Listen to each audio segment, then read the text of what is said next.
Thanks a lot, Captain Raman, for talking to Aviation Guide and Air Cargo Update. Falcon Aviation is known for its versatility in services, and we believe, what do you think sets apart Falcon Aviation from other aviation companies? We have been growing and diversifying over years, and today that's our strength now. We are a very diverse company, although still about 60% of revenue is oil and gas. We carry 1,000 passengers every day for ADNOC, Okay. and that's growing Yeah. as the ADNOC grows.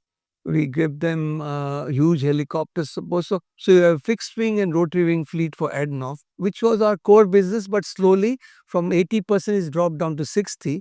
And we are diversified into many other sectors. For example, the second largest sector is touring flights, which you see here. Yes. So we're doing the Atlantis, the Palm, which we have been growing this business. We are doing 400 passengers every Every day, day. and Yeah. close to 70,000 to 80,000 passengers every year. So we have invested into 5 new helicopters for touring business Okay. because Dubai tourism continues to grow. Then we want to replicate that business in the Abu Dhabi.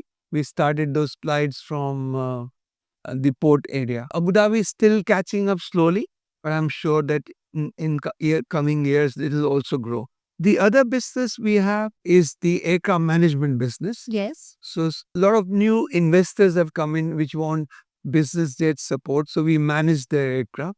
We created a new AOC. Besides being GCA AOC A6, we have Tango 7 Okay. San Marino. So we give the option. We have customers from Kuwait and Abu Dhabi, UAE, India. We're managing. How are you managing the operational excellence for such a diverse fleet? What are the key initiatives you are taking so that you are meeting the safety standards? Good thing is that about 4 or 5 years back, I, as a CEO, invested hugely into quality and safety. So our director of safety and director of quality have a full green signal to implement their policies and systems, and I cannot overrule what the quality and safety, the compliance issues are there. So the compliance and safety gets Yes. priority over everything. And how do you manage the compliance and the safety, a balance between luxury charter services and the technical services? So first of all, we are very process-driven company. Yeah. We have the audits which are called safety audit and compliance audits. So our audit team is very strong. So we those processes are implemented on all sections of our business. They are similar. Thirdly, we invest hugely on training. Yes. So the skill manpower today is very important to succeed in business.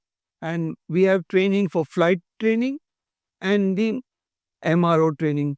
Both departments work on their own, and we invest heavily on the training standards. Sometimes we have inbuilt systems Yeah. of training, Yes. and there are regularly continuation training of all this. And second is the outsourced training for flight training, the simulators and all. We are also seeing, when you're talking about training, we are also seeing a lot of technology and a lot of AI, a lot of data analytics coming, predictive maintenance coming in.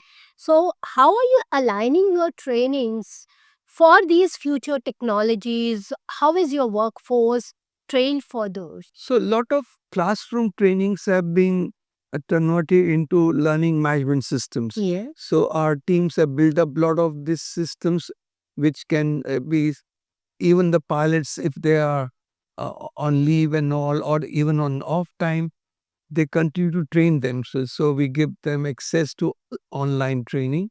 So the training is a continuous process. So we use this technology to have a lot of online training. And most in the helicopters, just now we introduced the electronic flight bags. So we got a lot of digitalization done in the company. Lot of our process. Today we are 4 years back, we went into paperless company.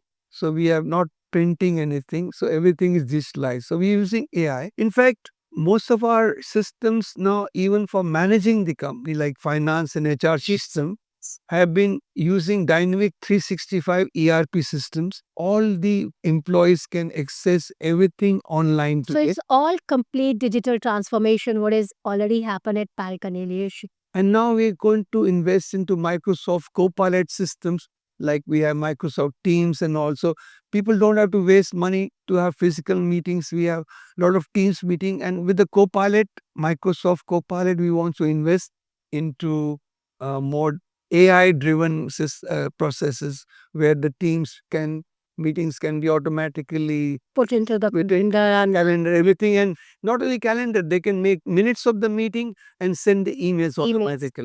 So, what are the opportunities as well as the challenges you see for Falcon Aviation? So we are blessed to be in this country where the government and the rulers have invested hugely into infrastructure, and they believe in innovation, innovative ideas. So that way, yes, sometimes you would say that there have been increased infrastructure, but therefore, I think the growth of airlines is already there, but there is a growth of business aviation. Yeah. So just now we had a meeting with GCA where we predict that every year 100 aircrafts can be added into business jets aviation, which we feel that. Another area which we are now going to a newer technology is eVTOL. You've seen this eVTOL. Yes. And the thing. Yeah. So we have tied up with Archer. Archer, And okay. even also we are with Joby in Dubai. We will be launching, will be the first operators almost in the world Okay. of eVTOLs. One of the Archer midnight aircraft will be brought here next year, Okay. and we'll be the operator of that aircraft. That's interesting. So, are you going to use Archer Aviation for the commercial or for the business purposes? No. Is there a clear plan? Okay, you're going to use it for the AGNOC oil and gas industry, okay, or for the business? So these eVTOLs actually are nothing but electrical helicopters. Yeah. So like helicopters have been very versatile and multi-use aircraft, so will be the eVTOL. So for example, eVTOLs could be doing touring flights, Yes. like we do with helicopters. Yeah. Then we want to connect cities with eVTOLs. Abu Dhabi, Dubai can be connected with 30 minutes. We are creating vertiports on that. eVTOLs could be, the size is correct to have one stretcher and one paramedic with one pilot. So every hospital could have a eVTOL. So for the emergency Yep. services, So it's called medical medical evacuation yes, site. yes. And then oil and gas sector would require a smaller, more cost-effective version. So eVTOL can come in there Yeah. for also for oil and gas sector. So it's a multi-purpose use which we see. So we're going to newer technologies, That's interesting. which is a futuristic in nature. Today, eVTOLs will be piloted, but they're designed to be autonomous. Automate. Yes. So Falcon Aviation is part of a savvy initiative of Abu Dhabi, which is called Smart Autonomous Vehicle Industry. Yeah. So all the future transportation, whether it's So you're doing diversification when we talk about in the new projects which are more, I would say, autonomous. future technologies. Yeah. Yeah. So we were investing into that because future lies in innovation. And like I said, some of these products will be autonomous. So Yeah. technology does exist. It's just that the society is not ready to accept it today. Is there any more new projects or partnership which are on the horizon that Falcon Aviation is planning to do? Besides that, we are also looking into a feasibility study to have a business class airline only, Yeah. like the one exists in Maldives, is called Beyond. Okay. We want to create the same airlines in Dubai, a new airline which will be only business class. Yes. This will service the casino industries and other hotels industry, which is flourishing as the country grows into more tourism, especially the gaming tourism of casinos, which is going to come in a big way.